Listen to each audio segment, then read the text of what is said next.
A single tear slid down Valentina's cheek as she stood perfectly still, fighting to control the trembling of her hands. The luxury penthouse suite was silent except for the soft classical music drifting from hidden speakers.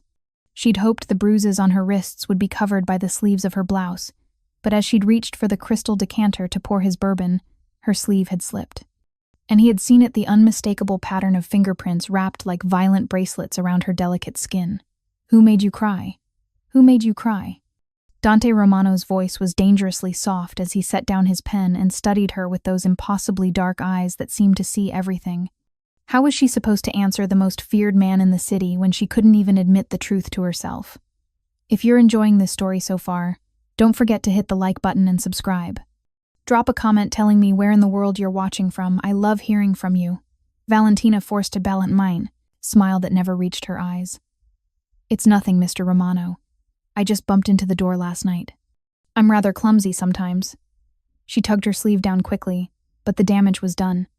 Dante Romano, head of the most powerful crime family in New York, rose from behind his mahogany desk, with fluid grace that belied his dangerous reputation. "Look at me, Valentina." His command was gentle but left no room for refusal. She raised her eyes to meet his, feeling the familiar twist of fear in her stomach, not of him, but of what he might discover. In the 3 months she'd worked as his personal assistant, she'd never known him to raise his voice, never seen him lose his infamous control. Yet the whispers about what happened to those who crossed Dante Romano were enough to make hardened men tremble. "Do you take me for a fool?" he asked, the hint of his Italian accent more pronounced now. "Those aren't marks from any door." Valentina swallowed hard. "It's nothing to concern yourself with, sir. Just a small disagreement with someone. It won't affect my work." Dante's eyes narrowed slightly. His tailored suit fit his broad shoulders perfectly, giving him the appearance of a business executive, rather than what he truly was, a man who controlled half the city through means that never appeared in any legal document. "Sit," he said, gesturing to the leather chair across from his desk. When she hesitated, his expression softened imperceptibly. "Please." Valentina perched on the edge of the chair, her posture rigid, hands folded tightly in her lap to hide their trembling. She'd worked diligently to keep her world separate, her professional life in Dante's gleaming tower of power and influence, and her private life with Michael, which had slowly transformed from romance to terror over the past year. "How long?" Dante asked, leaning against his desk, rather than sitting behind it, a subtle move to appear less intimidating, though nothing could truly diminish his commanding presence. "I don't understand how long has he been hurting you?" Dante's voice remained calm, but something dangerous flickered in his eyes. Valentina felt the wall she'd carefully constructed begin to crumble. No one had asked her that question before, not directly, not with such certainty, not with what almost seemed like concern. Her friends had stopped asking about the accidents months ago, accepting her increasingly implausible explanations with uncomfortable smiles. "It's complicated," she finally whispered. "Violence against a woman is never complicated, Tesoro. It's cowardice, plain and simple." Dante's use of the Italian endearment "little treasure" was casual, probably unconscious, but it made her chest tighten nonetheless. He moved closer, and she instinctively shrank back in her chair. Dante immediately stopped, and something flashed across his face that looked remarkably like pain. "You're afraid of me," he stated, not a question, but a realization. Valentina shook her head quickly. "No, it's not that, it's just—" She looked down at her hands. Reflexes. The silence that followed was heavy with understanding. Dante returned to his position, leaning against the desk, giving her space. When he spoke again, his voice was gentler than she'd ever heard it. "Show me the rest." Her head snapped up. "What?" "The bruises. Show me." "Mr. Romano, I don't think—" "Dante," he corrected her quietly. "After 3 months, I think we can dispense with formalities, especially now. Dante." His name felt strange on her lips after months of careful professional distance. "There's nothing else to see." His steady gaze told her he didn't believe her for a second. "Would you prefer to speak with Sophia instead?" Sophia was his sister, fierce, protective, and the only person Dante seemed to trust implicitly, besides his consigliere, Marco. "No," Valentina sighed. What was the point of continuing the charade when he clearly saw through it? Slowly, she rolled up both sleeves, revealing the full extent of the handprint bruises on both wrists. Then, With trembling fingers, she unbuttoned the top 2 buttons of her blouse and pulled the collar aside slightly, exposing a yellowing bruise on her collarbone.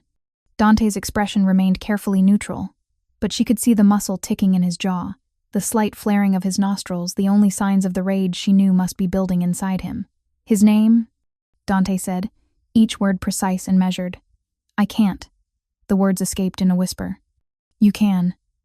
He moved forward again, this time kneeling before her chair so they were at eye level, a position that should have seemed submissive but somehow still radiated power. "You are under my protection, Valentina. Whether you knew it or not, from the moment you walked through my door for that interview 3 months ago, you became part of my circle, and I protect what's mine." The possessive claim should have alarmed her. Instead, it sent an unexpected warmth through her chest. "Michael Delaney," she finally said. "He's a detective with the 15th Precinct." Something dark flashed in Dante's eyes. "The police." It wasn't a question. "Yes." She gave a bitter laugh. "Ironic, isn't it? I thought dating a cop meant I'd be safe. How long have you been together?" 2 years. It wasn't always like this. Valentina found herself explaining, though she couldn't say why she felt the need to justify it to Dante. "The first year was wonderful. Then he got passed over for promotion, started drinking more. The first time he grabbed me too roughly, he cried afterward, promised it would never happen again, but it did. It always does." She looked away, shame burning her cheeks. "I tried to leave once, 6 months ago. He found me at my friend's apartment, said if I ever tried to run again, he'd make sure I lost my job, my apartment, everything. He has friends in the department. They look out for each other." "The thin blue line," Dante murmured, his voice carrying a contempt she'd never heard before. "I filed a complaint once," she continued, the words tumbling out now that the dam had broken. "His captain called me personally to tell me what a promising career Michael had ahead of him, how a domestic misunderstanding shouldn't ruin his life." The complaint disappeared. Dante stood, moving to the window that overlooked the glittering Manhattan skyline. The afternoon sun cast his profile in sharp relief, strong jaw, aristocratic nose, eyes that missed nothing. People called him Il Diavolo behind his back, but at this moment, he looked more like an avenging angel. "Why do you stay with him?" he asked without turning. "Because I'm afraid," she admitted, the truth finally spoken aloud. "Not just of him, but of what he could do. He knows people, has access to systems normal people don't. He told me once there's nowhere I could go that he couldn't find me." Dante turned back to her, his expression unreadable. "And yet you come here every day, work in my building, despite knowing what I am, what my family does. You've never given me reason to fear you." It was the simple truth.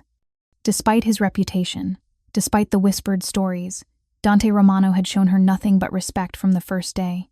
His world might exist in shades of gray, but his treatment of her had been impeccable.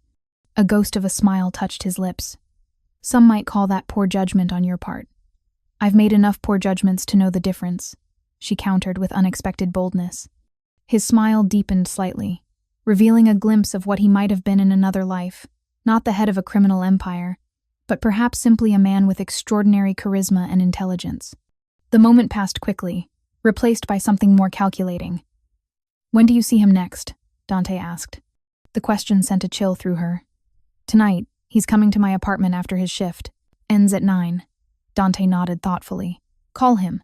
Tell him something came up at work, an emergency that requires your presence here until late. I'll have Marco drive you home afterward." "Why?" Suspicion crept into her voice despite herself. "Because you need a reprieve, even if just for one night.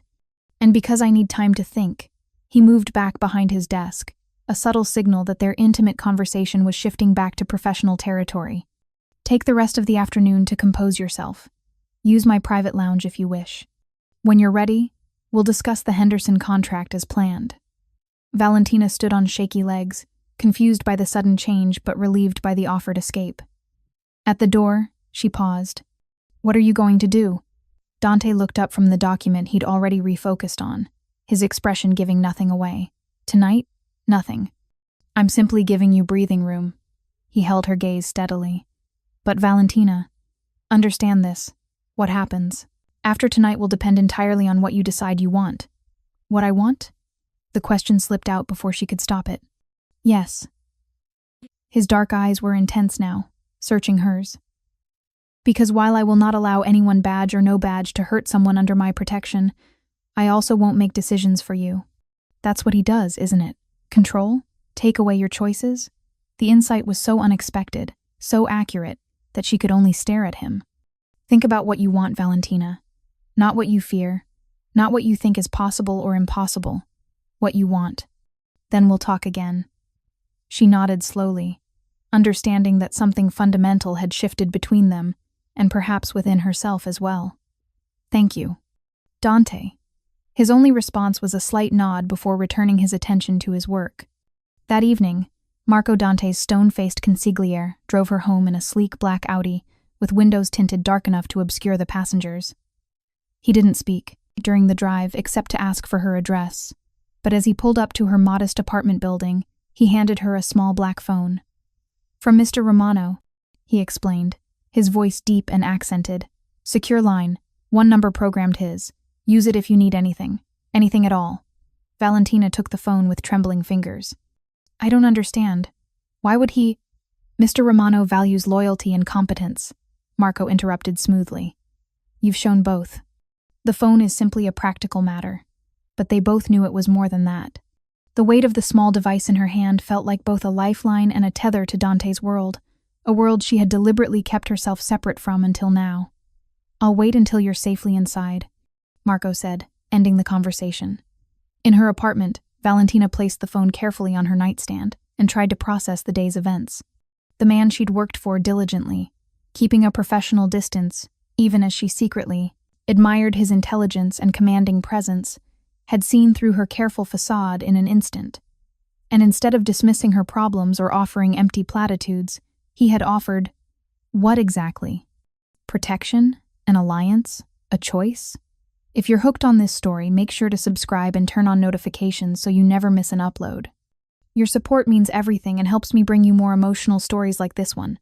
She'd just finished changing into comfortable clothes when her regular phone chimed with a text message. Michael. Shift ended early. Coming over now. Cold dread washed over her. She texted back quickly. Thought you weren't coming until later. Still at work. His response was immediate. Don't lie to me. Marco just dropped you off. Who the fuck is Marco? Valentina froze, the phone nearly slipping from her suddenly nerveless fingers. How could he know? Unless he'd been watching her building. Or following her. The realization made her physically ill. 3 sharp knocks on her door made her jump. Open up, Val. I know you're in there. Her hands shook as she reached for the black phone on her nightstand. One number, one lifeline. But what would happen if she used it? What forces would she unleash? Michael was dangerous, yes, but Dante Romano, what he might do, was beyond her comprehension. Valentina? Michael's voice was sharper now, the knocking becoming pounding. Open this goddamn door before I break it down. She pressed the only button on the phone. It rang once before Dante's voice answered, calm and expectant. Valentina. He's here, she whispered, backing away from the door as Michael continued pounding. He followed me, knew I was dropped off by Marco. He's demanding I open the door. There was a brief silence, then Dante's voice, controlled but with an underlying edge of steel. Are you in immediate danger? I don't know, she admitted. He's angry, but he's still outside. The deadbolt's engaged. Listen to me, carefully. Do not open that door. Move to a room with a lock if you have one. Stay on this line. She heard him speaking rapidly to someone else, his voice muffled as if he'd covered the phone. The pounding on her door increased, Michael's threats becoming more explicit. I know you're talking to someone in there, he shouted. Is it him? Your boss? The fucking mobster? You think I don't know who signs your paychecks? Valentina retreated to her bedroom, locking the flimsy door behind her. He knows who you are, she told Dante, her voice trembling. Many people do, came the calm reply. It's not a concern. Are you somewhere safer now? My bedroom. The door locks, but it wouldn't hold if he really tried to break through. Help is already on the way. 5 minutes, no more. Outside her apartment, Michael's voice had gone dangerously quiet. Then came a different sound, the scratching of metal against metal. He was picking the lock. He's coming in, she whispered into the phone, real terror gripping her now. He knows how to get past the deadbolt. Under your bed or in your closet, Dante instructed, his voice still calm but with an underlying urgency.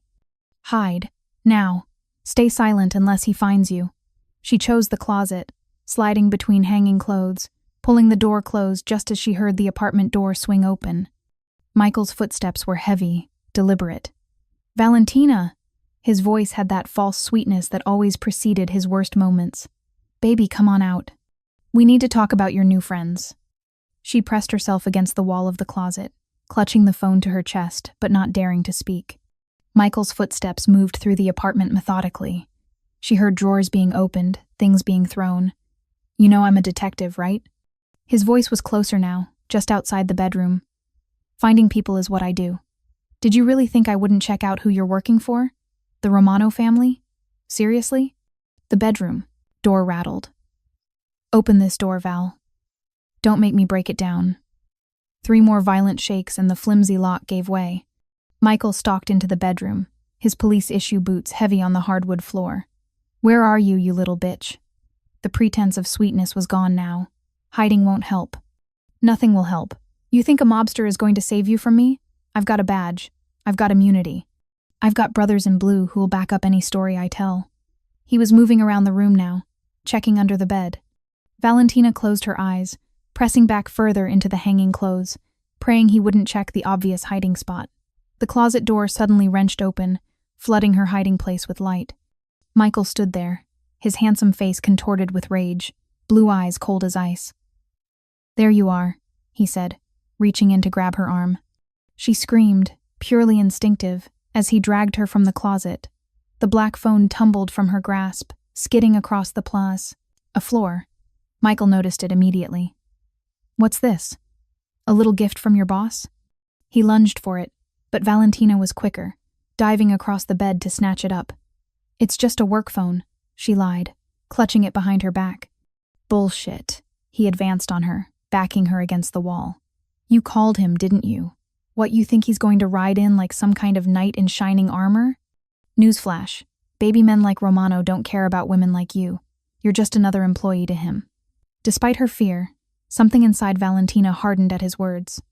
And what am I to you, Michael? A punching bag? A possession? His hand shot out, gripping her throat, not squeezing but holding her in place, a threat, a reminder of his physical power over her. You're mine, he growled. And I don't share what's mine. I'm not yours, she managed to say, finding courage from some deep, previously untapped reserve. I never really was. The slap came fast, stinging across her cheek, making her ears ring.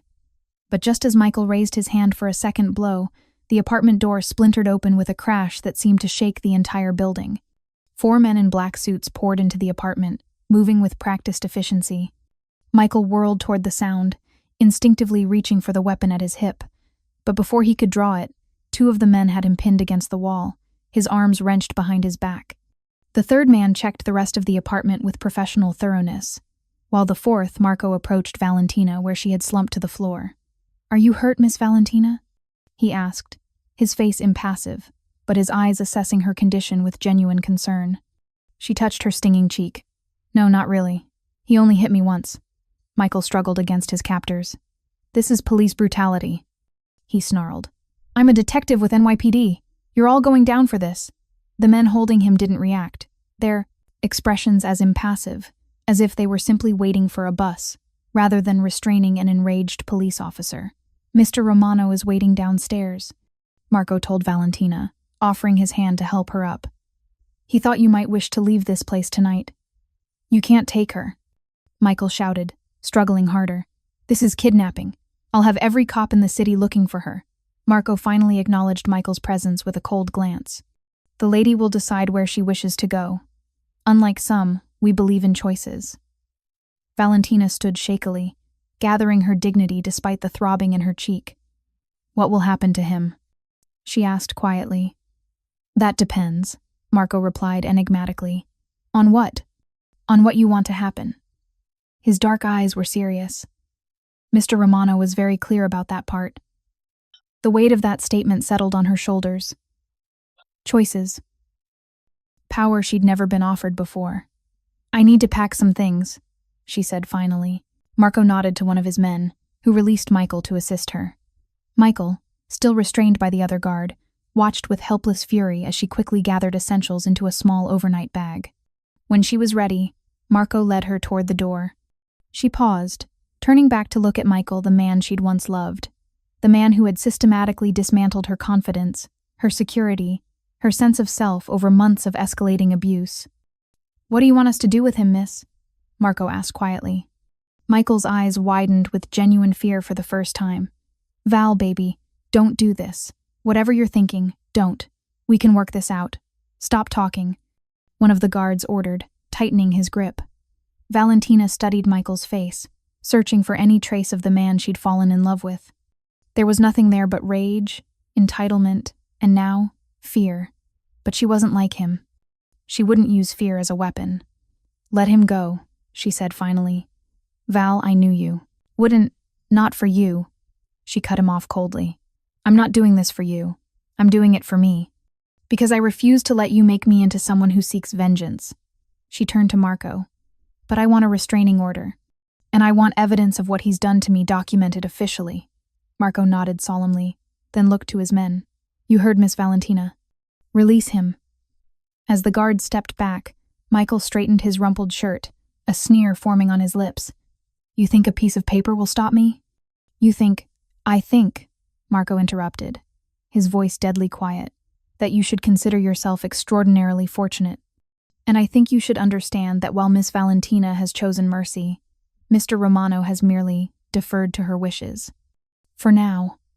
The implied threat hung in the air, crystal clear to everyone in the room. Marco continued, "Should Miss Valentina ever feel threatened by you again, should you come within 100 yards of her, contact her, by any means, or even speak her name to another person, Mr. Romano's deference to her wishes may expire." Michael's face paled despite his attempt to maintain his defiant expression. Marco gestured toward the door. "Miss?" As Valentina walked out of the apartment that had become her prison, she felt something she hadn't experienced in months, the first tentative unfurling of freedom. The hallway seemed brighter somehow, the air easier to breathe. In the sleek black car waiting at the curb, Dante Romano sat in the back seat, his expression giving nothing away as she slid in beside him. He wore no tie now, his collar open, a subtle sign that he had left whatever meeting he'd been in to come personally. "Are you hurt?" he asked simply as Marco closed the door behind her. "Not badly," she answered, touching her cheek self-consciously. Dante's eyes tracked the movement, noting the reddening mark with a flash of something dangerous before his expression smoothed again. "I've had my personal physician alerted. He'll meet us at my residence to check you over." "That's not necessary. I'm fine, really. Humor me." There was something in his tone that wasn't quite a command, but wasn't quite a request either. As the car pulled away from the curb, Valentina looked back at her building one last time. Michael stood in the doorway, watching, his face a mask of thwarted rage. "He'll come after me," she said quietly. "Maybe not tonight, but eventually. Men like him don't let go easily." Dante's hand covered hers briefly, a whisper of contact that was gone almost before she registered it. "Then he will learn what it means to challenge a Romano." His voice was soft, almost gentle, but the implied promise of violence made her shiver. "I told Marco to let him go," she said. "I don't want vengeance." "I know." Dante's gaze was steady on her face. "You showed remarkable compassion, considering what he's done to you." "It wasn't compassion," she admitted. "Not entirely. I don't want his blood on my hands. I don't want to become someone who uses pain as currency." Something shifted in Dante's expression, then respect, perhaps, or understanding. "There are many kinds of power in this world, Valentina. Not all of them require violence." The car slipped through the night-darkened streets of Manhattan, carrying her toward an uncertain future, one fraught with complications she couldn't begin to unravel tonight. But as the city lights blurred past the windows, Valentina realized that for the first time in longer than she could remember, she was moving toward something instead of just trying to escape. Beside her, Dante Romano, feared by many, respected by all, sat in thoughtful silence. The man was dangerous, yes, a criminal by most definitions. But tonight, he had honored her choices in a way Michael never had. And as the car turned toward the exclusive Upper East Side address she knew belonged to the Romano family compound, Valentina wondered if, Perhaps the real danger wasn't in the notorious Mafia boss beside her, but in how quickly she was coming to trust him. The Romano family compound was nothing like Valentina had imagined. She had expected something ostentatious, a gaudy testament to new money and criminal excess. Instead, the elegant brownstone exuded old-world sophistication with its understated facade and discreet security measures that most would overlook. But Valentina, with her newfound awareness, now recognized. Dante guided her inside with a light touch at the small of her back. The entrance hall opened into a surprisingly warm living space, rich wood, tasteful art, and soft lighting that created an atmosphere more reminiscent of old European wealth than criminal enterprise. "My family has been in this residence for 3 generations," Dante explained, noting her surprised expression.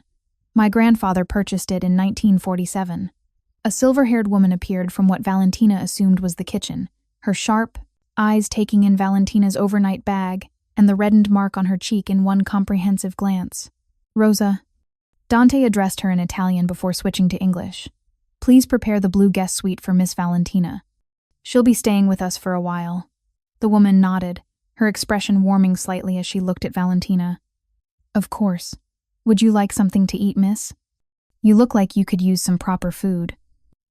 Before Valentina could respond, the front door opened again, and a striking woman in her early 30s entered. Her resemblance to Dante unmistakable, the same olive skin, dark eyes, and commanding presence. "Sophia." Dante greeted his sister with a brief kiss on each cheek. "I didn't expect you tonight. Marco called me," Sophia replied, her eyes immediately finding Valentina. Understanding flashed across her features. "This is her, then?"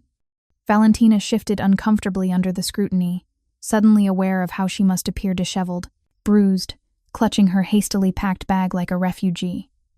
Sophia approached her, not with the pity Valentina dreaded but with a straightforward assessment. "The doctor is upstairs setting up. I'll take you to him." She held out her hand. "I'm Sophia Romano. You're safe here." The doctor, a discreet professional man who asked no questions about how she'd received her injuries, confirmed nothing was seriously damaged.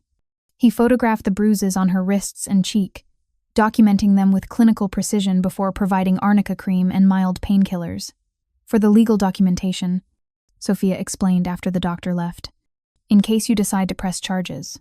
They were in the blue guest suite now, a beautifully appointed room with an adjoining bathroom that was larger than Valentina's entire bedroom in her apartment.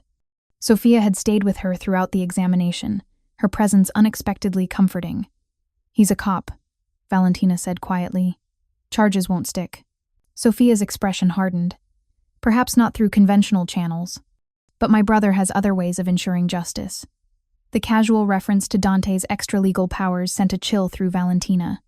"I don't want him hurt. I just want him to leave me alone." Sophia studied her thoughtfully. "You know what my brother is, what our family does, yet you've worked for him for months. Why?" The question caught Valentina off guard. The job was legitimate. Executive assistant to the CEO of Romano Imports. The pay was excellent, the work interesting. "I needed," she trailed off, unsure how to articulate what she'd really needed. "A way out." Sophia finished for her. "Money to escape." It wasn't a question. Valentina nodded, surprised by the other woman's insight. "And now?" Sophia asked. "What do you need now?" The question hung in the air between them, weighted with implications Valentina wasn't ready to examine. "Time," she finally answered. "Just some time to figure out my next steps. Then that's what you'll have." Sophia squeezed her shoulder gently. "Rest now. We'll talk more tomorrow." After Sophia left, Valentina showered, letting the hot water wash away the remnants of the evening's fear and tension. The guest suite was stocked with everything she might need, from luxurious toiletries to a silk robe that felt like a whisper against her skin. Wrapped in the robe, she ventured to the window, looking out at the lights of the city. Somewhere out there, Michael was likely seething, plotting his next move. The thought sent anxiety spiraling through her chest until she reminded herself where she was, inside what was arguably the most secure private residence in Manhattan. A soft knock at the door pulled her from her thoughts. She opened it to find Dante, now in dark trousers and a simple black sweater that somehow made him look both more approachable and more dangerous. "May I come in?" he asked, his voice low. She stepped aside, suddenly self-conscious in the silk robe, though it covered her completely. I wanted to check on you before retiring, he said, remaining near the door. Rosa has left some food for you in the sitting room if you're hungry. Thank you, Valentina replied, wrapping her arms around herself. For everything. I don't know how I'll ever repay. There is nothing to repay. Dante cut her off gently but firmly. What I did tonight I would have done for anyone under my protection who was in danger. The statement, meant to reassure, instead sent an unexpected pang of disappointment through her. Anyone. Of course, she was simply an employee, a responsibility. Nevertheless, she insisted, you intervened in a situation most employers would have avoided. You've offered me sanctuary in your home. That's not normal. A slight smile touched Dante's lips. I think we established some time ago that normal is not a word that applies to my family or our operations. The understated humor surprised her into a small laugh, releasing some of the tension coiled within her. Dante's expression sobered. You should know that I've assigned security to you. Marco will accompany you whenever you leave the compound, at least until we're certain Detective Delaney has understood the consequences of pursuing you further. Is that really necessary? The thought of being constantly shadowed was unsettling. Yes, the single word carried a weight of finality. Delaney has resources and connections most abusers don't. His badge gives him access and a certain immunity. That makes him more dangerous, not less. The logic was undeniable, but something else in his tone caught her attention. You sound like you've dealt with his kind before. Dante moved to the window, looking out at the same cityscape she'd been contemplating earlier. My father was not a gentleman, he said after a moment, the apparent non sequitur catching her off guard. He believed strength was measured by one's capacity for violence against enemies, against rivals, even against one's own family. Valentina remained silent, instinctively understanding that he was sharing something few had heard. My mother endured his methods. For years before she finally fled with Sophia and me. He turned back to her, his eyes reflecting the city lights. We were found 3 days later. My mother didn't survive the lesson my father decided to teach her. Horror washed through Valentina. Dante, don't. His voice was surprisingly gentle. It was a long time ago, but it taught me that men who use violence against those weaker than themselves don't stop until they're made to stop. Delaney may wear a badge, but at his core, he's no different from my father or any other predator who confuses fear with respect. Understanding dawned on her this wasn't just business for Dante. Wasn't just about protecting an employee. There was something personal in his intervention. Something rooted in his own history. What happened to your father? She asked quietly. A shadow crossed Dante's face. He died in his sleep 5 years after my mother, peacefully. Surrounded by his loyal soldiers and the empire he'd built through blood and terror. His eyes met hers, dark and intense. I took over at 23, and I made changes. The weight of unspoken history hung between them, how a young man had assumed control of a criminal organization, and somehow, against all odds, reshaped it according to his own moral code, rather than being reshaped by it. I should let you rest, Dante said abruptly, moving toward the door. Tomorrow will bring complications enough. Dante, she called as his hand touched the doorknob. He paused, looking back at her. Thank you for telling me. About your mother. He nodded once, his expression unreadable. Good night, Valentina. After he left, Valentina found she wasn't tired despite the evening's emotional exhaustion. She dressed in the night clothes that had been provided simple but in luxurious cotton pajamas, and ventured to the sitting room where Rosa had indeed left a tray of food.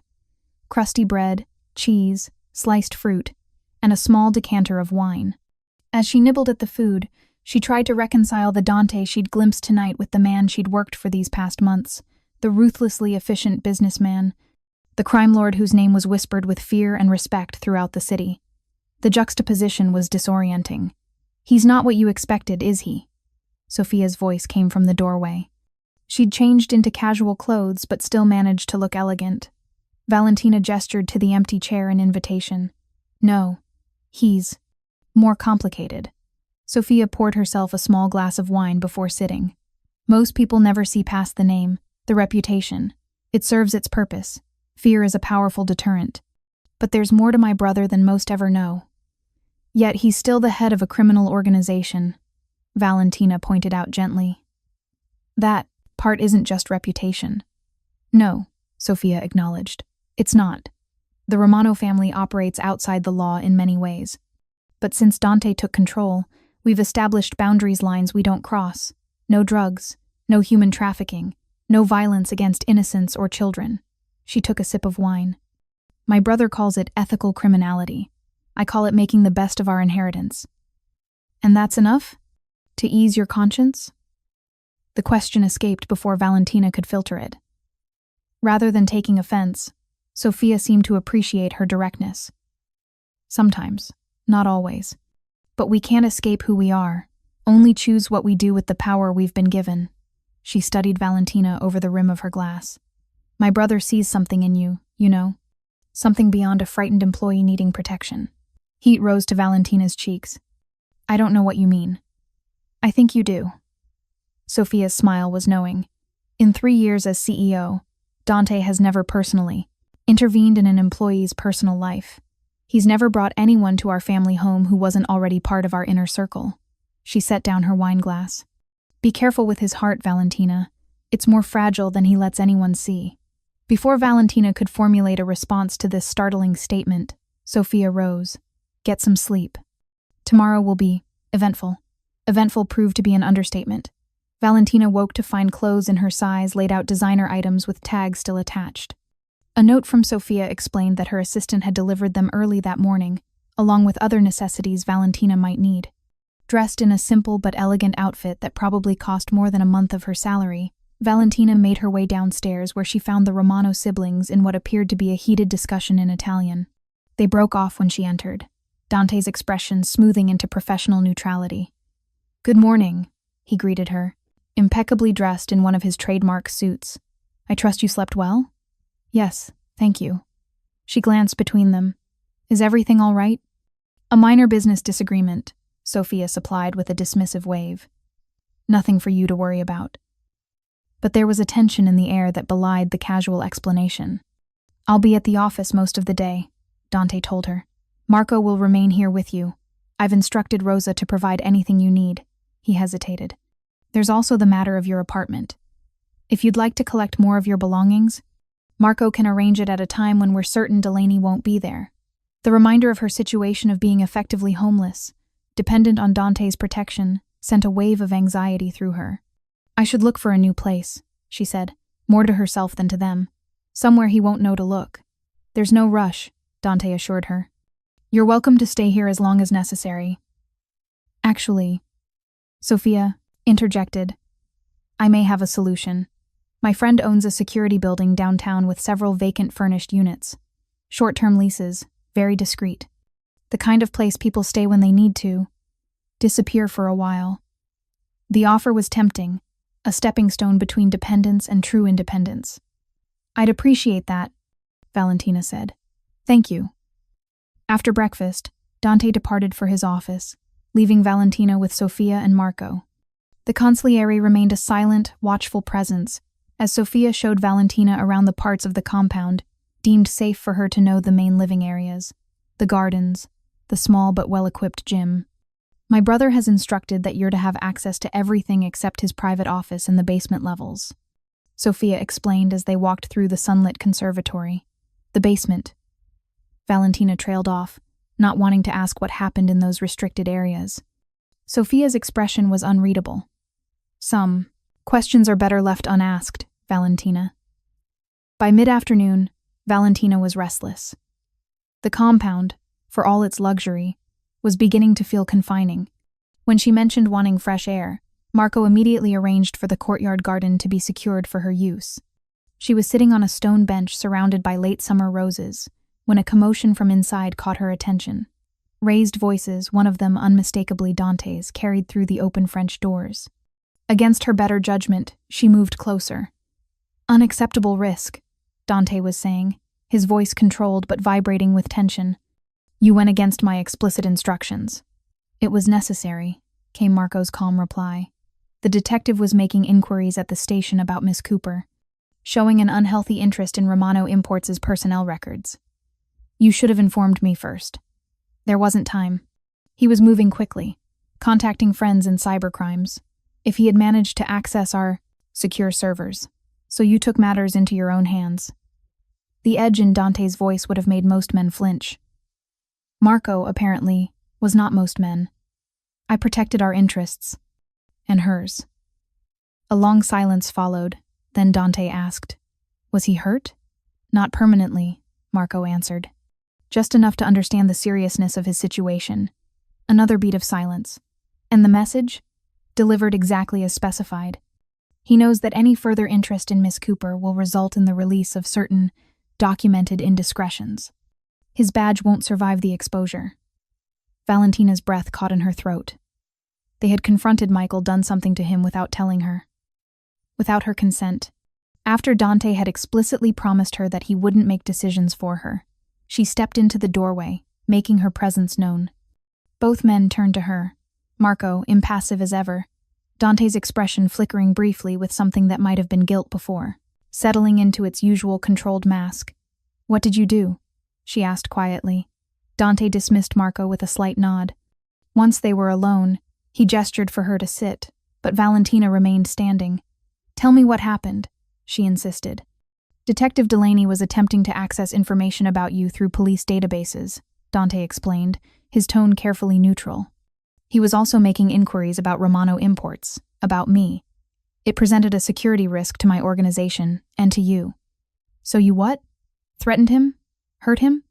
Dante's eyes met hers steadily. Marco intercepted him. "Made it clear that his continued interest in you would have consequences." He paused. "Yes, there was some physical persuasion involved, nothing permanent." "You promised me," Valentina said, the sense of betrayal sharp and unexpected. "You said you wouldn't make decisions for me, that you wouldn't be like him controlling, taking away my choices." "This wasn't about you," Dante countered, though his expression suggested he knew it wasn't entirely true. "Delaney was probing into my business affairs. That made it my concern."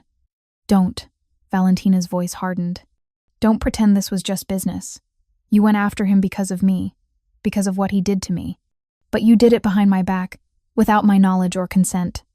Dante ran a hand through his dark hair, the first genuinely unguarded gesture she'd seen from him. "You're right," he admitted finally. "I should have consulted you, but Delaney was moving quickly. And he hesitated. "I didn't want you to have to think about him again, to relive what he'd done." The explanation was almost worse than a lie would have been. He'd been protecting her not just physically, but emotionally. Like she was something fragile, something that needed sheltering. "I'm not made of glass," she said quietly. "I've survived Michael for months.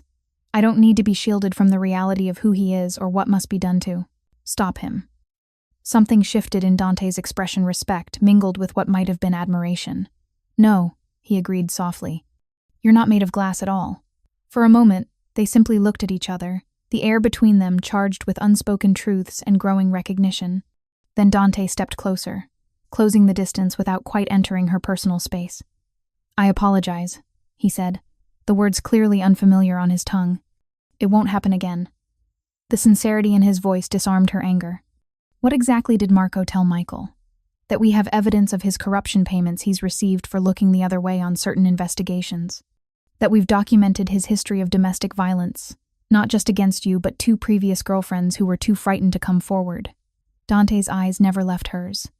"And that if he ever comes near you again, all of it goes public, to every news outlet and his supervisors." "You found all that in one day?" Valentina couldn't hide her surprise. A ghost of a smile touched Dante's lips. "My organization has certain investigative capabilities that exceed those of conventional law enforcement." "And you think it will work? That he'll actually stay away?" "Men like Delaney value their reputation, their power. The badge gives him both. The threat of losing it, of public humiliation, should prove a powerful deterrent." Dante's expression darkened slightly. "If not, there are other methods." The casual reference to what those other methods might entail sent a shiver through Valentina, not entirely of fear. "I need to know something," she said, meeting his gaze directly. "If I asked you to walk away from this entirely to let me handle Michael my own way, would you do it?" The question hung between them, weighted with implications about power, trust, and the nature of their evolving relationship. Dante considered it with the gravity it deserved. "It would go against every instinct I possess," he admitted finally. But yes, if that was truly what you wanted, I would respect it. He stepped closer, close enough now that she could detect the subtle spice of his cologne. Is that what you want, Valentina? For me to step back? The question penetrated deeper than its surface meaning. Was she asking him to step back from the situation with Michael, or from her? From whatever was developing between them that neither had yet acknowledged? No, she answered softly. But I need to be involved. I need to have a voice in what happens next. I've spent too long having decisions made for me. Dante nodded, understanding reflected in his dark eyes. Then from now on, we decide together. The promise settled between them like a contract unwritten but binding nonetheless. And as Valentina looked up at him, at this man who commanded an empire built on fear yet was offering her nothing but choice, she felt something shift inside her. Something fundamental and irrevocable. She reached out slowly, giving him time to pull away, and placed her hand against his chest. Beneath the expensive fabric of his suit, she could feel the steady beat of his heart. The heart his sister had warned was more fragile than it appeared. Dante remained perfectly still beneath her touch, his eyes never leaving hers. For a man who controlled everything around him, the restraint must have cost him dearly. He was waiting, she realized. Waiting for her to choose. So she did. Rising on her toes, Valentina pressed her lips to his a question more than a kiss. For one heart-stopping moment, Dante didn't respond. Then his hand came up to cradle the back of her head, and he answered her question with absolute clarity. The kiss deepened, igniting something Valentina had thought Michael's abuse had extinguished desire. Yes, but more than that. The heady feeling of being wanted not for what she could give or endure, but simply for herself. When they finally broke apart, both slightly, breathless, Dante rested his forehead against hers. You should know, he murmured, that I don't do anything halfway, Valentina. If we start this, there's no turning back for me. The warning should have frightened her. Instead, it sent a thrill of anticipation through her veins. Good, she whispered against his lips, because I'm tired of looking back anyway. His smile, a rare, genuine smile that transformed his entire face, was the last thing she saw before he claimed her mouth again, sealing their unspoken pact with a kiss that promised both danger and deliverance in equal measure. The days following their first kiss unfolded in a strange dance of normalcy and extraordinary circumstance. Each morning, Valentina would wake in the blue guest suite, dress in the designer clothes Sophia had procured for her, and join the Romano siblings for breakfast, as if she had always been there, as if she hadn't crossed an invisible line into a world most people only glimpsed from the safety of newspaper headlines and true crime documentaries. During the days, she returned to work at Romano Imports, resuming her duties as Dante's executive assistant with a professionalism that belied the heated glances they exchanged when no one was looking. Marco drove her to and from the office, a silent guardian whose very presence deterred any potential approach from Michael. The nights, however, belonged to Dante and Valentina alone. Sometimes they simply talked for hours in the garden courtyard, Dante sharing stories of his childhood before his mother's death, Valentina revealing dreams she'd nearly forgotten she once had. Other nights, they surrendered to the growing passion between them, discovering each other's bodies with the same intensity with which they explored each other's minds. It was during one such night, lying in Dante's bed with the sheets tangled around them and the city lights twinkling beyond the windows, that Valentina finally asked the question that had been forming in her mind for days. What happens next? She whispered against his chest, feeling his heartbeat steady beneath her palm. Dante's hand traced lazy patterns along her spine. With us? Or with Delaney? Both, I suppose. They're connected now, aren't they? He was quiet for a long moment. Delaney seems to have heeded Marco's warning. Our sources report he's been keeping his distance, focusing on an upcoming promotion review. As for us, his fingers tilted her chin up so their eyes met. That depends on what you want, Valentina. The deference to her wishes, consistent, unwavering, still surprised her. Michael had never asked what she wanted. He'd simply taken, demanded, controlled. Dante, with all his power and dangerous reputation, continually offered her choice. I want this, she admitted softly. Us. But I'm not naive about what that means. She sat up, drawing the sheet around her like armor for a difficult conversation. Your world is dangerous, Dante. What you do, who you are, it comes with risks I'm not sure I fully understand yet. Dante propped himself up on one elbow, his expression serious. "You're right to be concerned. Being with me means accepting certain realities most people never have to face." His hand found hers, fingers intertwining. "I can promise you protection, loyalty, and a devotion you will never question. What I can't promise is a normal life." The honesty was refreshing, if sobering. "I don't think normal was ever really in the cards for me," Valentina said with a wry smile. "Even before I met you." "Perhaps not," he agreed. "But there's a significant difference between an unconventional life and one adjacent to my particular business interests." The careful phrasing made her smile despite the seriousness of the conversation. "You mean there's a difference between dating someone unusual and dating the head of a criminal empire?" A flicker of amusement crossed his face. "I was attempting to be delicate." "I don't need delicacy," she countered. "I need truth. If we're going to do this, really do this, I need to understand what I'm walking into." Dante sat up fully then, the sheet pooling around his waist, his expression shifting into something more formal, the face he wore in boardrooms and strategic meetings. "Very well. The truth, then." He met her eyes directly.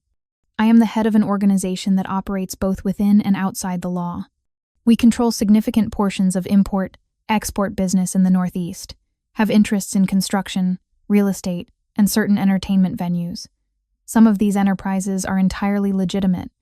Others exist in gray areas. A few are decidedly illegal," he continued, his voice matter-of-fact. "My enemies are numerous and sometimes desperate. There have been 3 attempts on my life in the past 5 years.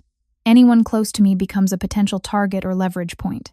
The clinical detachment with which he laid out the dangers sent a chill through Valentina, but she appreciated the unflinching honesty. "Within the organization," Dante continued, "there are those who may view you as a vulnerability. My vulnerability." They would be right. His hand cupped her cheek. "You should also know that while I've eliminated some of my father's more barbaric practices, violence is sometimes necessary in my world. I don't shy away from it when required." Valentina absorbed this, thinking carefully before she responded. "I understand the risks," she said finally, "and I appreciate your honesty. But I need to be clear about something too." She held his gaze steadily. "I won't be kept in the dark. I won't be protected from the truth, no matter how ugly. I've had enough of men deciding what I can and can't handle." Dante's expression softened with something like admiration. "I would expect nothing less. And," she continued, gathering her courage, "I need to maintain some independence. A life that's mine, not just an extension of yours. I want to keep working, but maybe not just as your assistant anymore. That dynamic feels complicated now." "You're right," he agreed readily. "It would be inappropriate given our relationship. What would you prefer to do?" The question caught her off guard. She'd expected resistance, negotiation, perhaps even an offer to be kept in luxury without the need to work at all. I have a business degree I never really used," she admitted. "Michael didn't like the idea of me advancing my career. Said it would take too much time away from him." Dante's jaw tightened briefly at the mention of Michael, but he remained focused on her. "What would you do with that degree if there were no limitations?" The question opened something in her a door to possibilities she'd closed years ago. "I always wanted to work in investment analysis. I'm good with numbers, with spotting patterns and opportunities. Romano Investments is a legitimate branch of our holdings," Dante said, thoughtfully. "Antonio Vespa runs it. He's trustworthy, brilliant, and discreet. He's been looking for an associate analyst." He studied her face. "It would be challenging work, entirely separate from me.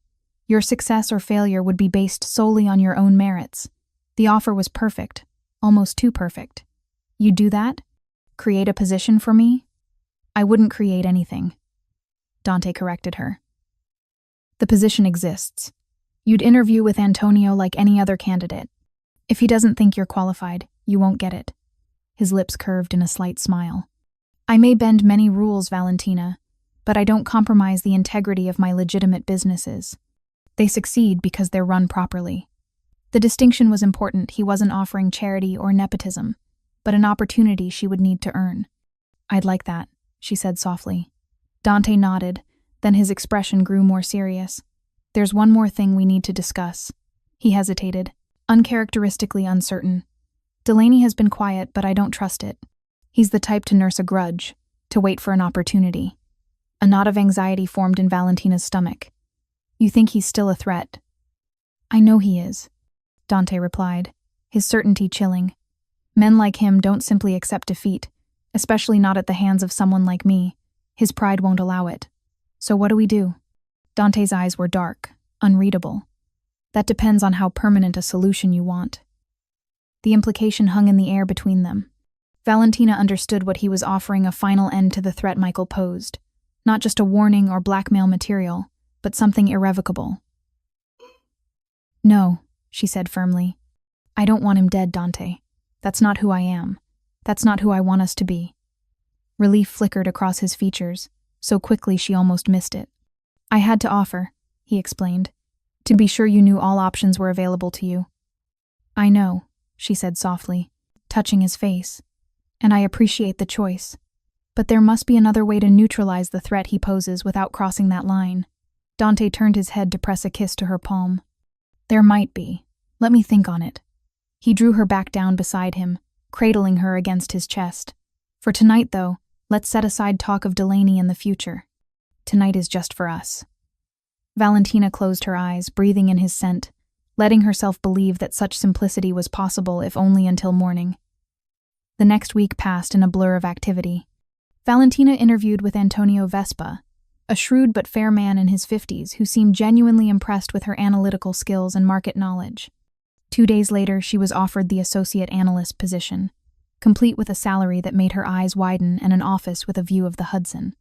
She also, with Sophia's help, found a new apartment not in the Friends Security building, but in a modern, high-rise owned by one of the Romano family's legitimate real estate corporations. The arrangement provided both independence and security, with discreet protection measures integrated into the building's operations. It's perfect, Valentina told Dante as they stood in the empty space, sunlight streaming through floor-to-ceiling windows. My own place, but still connected to you. A fresh start. Dante watched her explore the apartment, his expression thoughtful. You'll be safe here. The building has state-of-the-art security, and 2 of my most trusted men live on this floor, always protecting me, she said with a smile, though there was a question beneath it: how long would she need such measures? Would she ever truly be free of the shadow Michael cast? As if reading her thoughts, Dante approached, taking her hands in his. I may have found a solution to our Delaney problem, one that doesn't involve violence. Hope flared in Valentina's chest. What kind of solution? Transfer. Far from New York. Dante's expression revealed nothing about how such an arrangement might be accomplished. I have connections in the Seattle Police Department. They're looking for experienced detectives, and with the right recommendation from his current captain, Delaney could be offered a position that would appear too good to refuse. And would this recommendation come naturally, or with some encouragement? Valentina asked carefully. A slight smile touched Dante's lips. Let's just say Captain Reynolds has some financial indiscretions he'd prefer to keep private. He'll be very enthusiastic about Delaney's qualifications for the Seattle position. It was elegant in its simplicity. No violence, no direct confrontation. Just the invisible hand of Dante's influence moving pieces on a board Michael didn't even know existed. When? She asked. The offer will be made tomorrow. Given Delaney's ambition and the generous relocation package, I expect he'll accept. Immediately. Dante's thumb traced circles on her palm. Within 2 weeks, he should be 3,000 miles away, building a new life that doesn't include thoughts of revenge against you or me. Relief washed through Valentina, followed by a sudden, unexpected swell of emotion. Tears filled her eyes before she could stop them. Hey, Dante said softly, concerned. What's wrong? Nothing, she managed, wiping at her eyes. It's just, for so long, I didn't think I'd ever really be free of him. I was always looking over my shoulder, always afraid. She looked up at Dante through her tears. You've given me back my life. He shook his head, brushing a tear from her cheek. No, Valentina, you took your life back. That night in your apartment, you could have opened the door to him. You could have returned to the pattern you knew. Instead, you called for help. You chose something different. His eyes held hers, intense and sincere. All I did was answer. Something expanded in Valentina's chest at his words, an understanding that her journey to freedom had begun not when Dante intervened, but when she'd decided she deserved more than fear and pain. She rose on her toes, pressing her lips to his in a kiss that conveyed what words couldn't: gratitude, Yes, but also the deepening affection that was rapidly becoming something more profound. 2 days later, it was Sophia who brought the news, joining Valentina for lunch at a small Italian restaurant near her new office at Romano Investments. "It's done," Sophia said without preamble as she slid into the booth across from Valentina. "Delaney accepted the Seattle position yesterday. He's leaving at the end of the week." The relief was dizzying. "He didn't suspect anything?" "Why would he?" Sophia shrugged elegantly. "It's a promotion, a significant salary increase, and a fresh start in a city known for its progressive police department. To him, it looks like the recognition he's always felt entitled to." She smiled, a predator's smile that reminded Valentina forcefully of Dante. Some men are so convinced of their own brilliance that they never question good fortune. Valentina took a sip of her water, processing the information. "So it's over." "Really over?" "With Delaney?" "Yes." Sophia studied her over the rim of her coffee cup. "But there are other considerations now." "What do you mean?" Sophia's expression softened slightly. "My brother is in love with you, Valentina. I suspect you feel the same about him, though perhaps you haven't admitted it to yourself yet." The directness of the statement sent heat rushing to Valentina's cheeks. We haven't used that word yet." "Dante wouldn't," Sophia agreed. "He's cautious with his heart has to be, given our world. But I know my brother." She set down her cup. "Which is why I need to ask, are you certain this is what you want? A life with him comes with complications most women never have to consider." It wasn't the first time. Valentina had contemplated this question, but hearing it from Sophia gave it new weight. "I'm sure," she answered after a moment. "I've seen the darkness in your world, but I've also seen the loyalty, the protection, the strange honor code that guides what you do." She met Sophia's gaze directly. "And I've seen who Dante really is, behind the reputation. That's the man I'm choosing." Satisfaction flickered across Sophia's face. "Good answer." She reached across the table, squeezing Valentina's hand briefly. "Welcome to the family, then." The simple acceptance, coming from the woman who had been Dante's fiercest protector since childhood, meant more than Valentina could express. That evening, she returned to the Romano family compound for what Dante had described as a small celebration of her new position and apartment. What she found instead was something far more intimate, a private dinner for two in the garden courtyard, lit by strings of golden lights that transformed the space into something magical. Dante waited for her beside a table set with fine china and crystal, a bottle of champagne chilling in a silver bucket. He wore no tie, his collar open, looking more relaxed than she'd ever seen him in the office. "What's all this?" she asked, gesturing to the elaborate setup. "A proper beginning," he replied, taking her hand and bringing it to his lips. "Now that the shadows of the past are truly behind us." Over dinner, a sumptuous meal prepared by Romano's private chef, they talked about everything and nothing. Her first impressions of Antonio and the investment team, Dante's plans for expanding their legitimate shipping business to include Mediterranean routes. The book Sophia had recommended that Valentina couldn't put down. It was startlingly normal, this dinner under the stars, as if they were any other couple celebrating new beginnings rather than a mafia boss and the woman he'd rescued from an abusive detective. As they finished their dessert, a delicate tiramisu that melted on the tongue, Dante reached inside his jacket and withdrew a small velvet box. "This isn't what you're thinking," he said, with a slight smile as her eyes widened. "Not yet, though I hope we'll arrive there eventually." He opened the box to reveal a stunning pendant, a deep blue sapphire surrounded by smaller diamonds, hanging from a platinum chain. "It was my mother's," Dante explained, his voice softening with memory. "One of the few pieces my father gave her that brought genuine joy rather than obligation. She left it to me before." He didn't need to finish the sentence. "I've kept it safe all these years, waiting for the right person."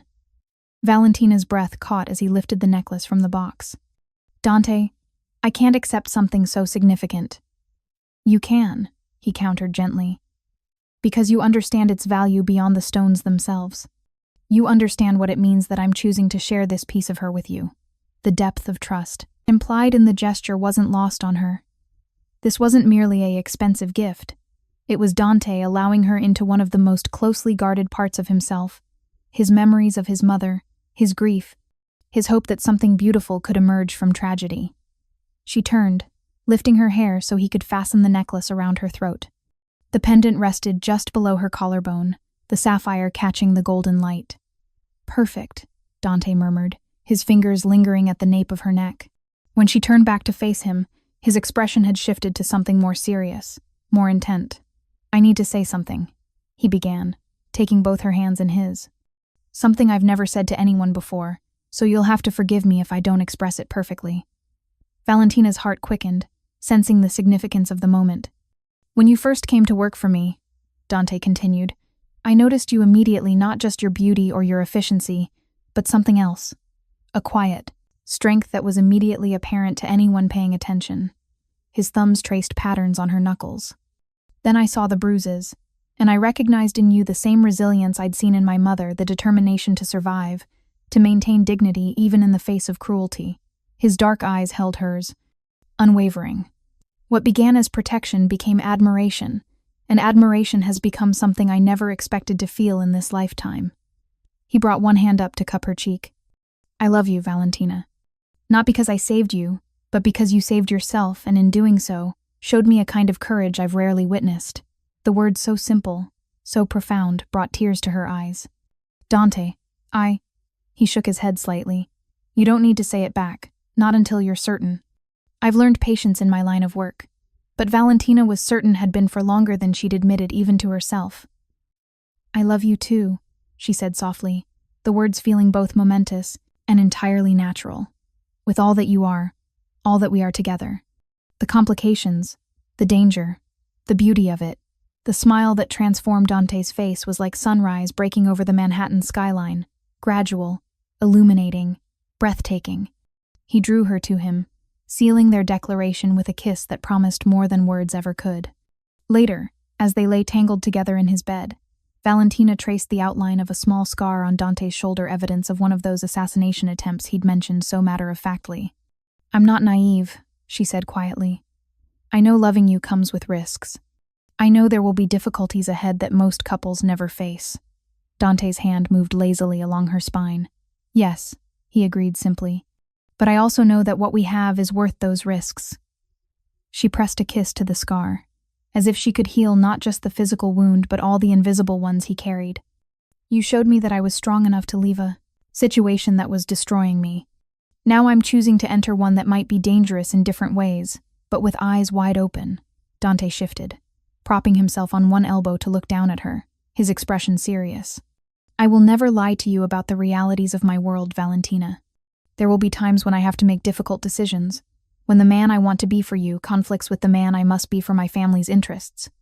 I understand that," she assured him. "I'm not asking you to be something you're not.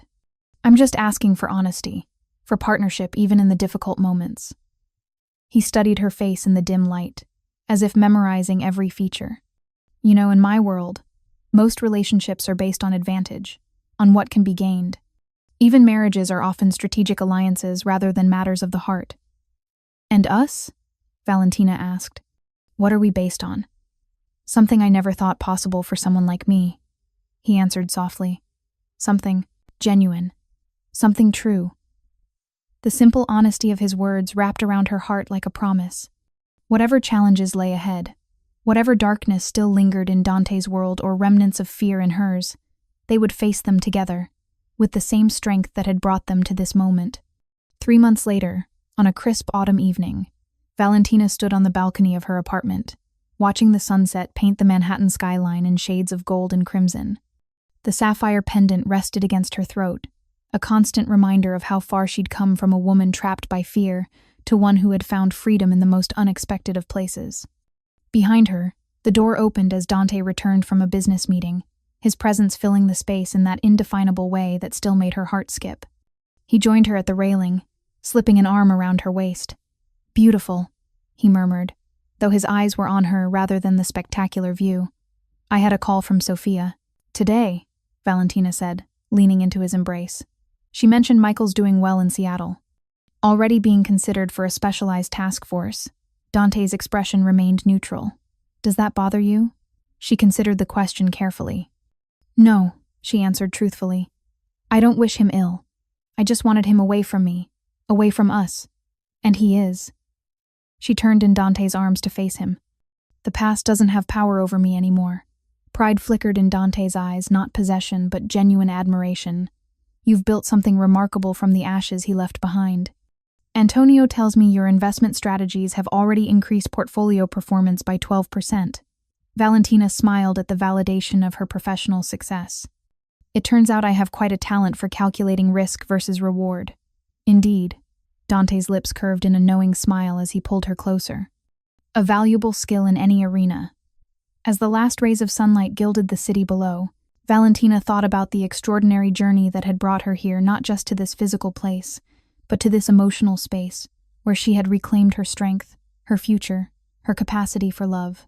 She had entered Dante's world expecting darkness and danger. Those elements were certainly present, but so were loyalty, protection, and a love so profound it had transformed them both. In his arms, she had found not just safety, but power. The power to choose, to grow, to become more fully herself. And that, perhaps, was the most unexpected gift of all. Thank you so much for watching until the end. If you loved this story, check out the other videos on your screen now. I think you'll really enjoy them. And don't forget to subscribe if you haven't already. See you in the next story.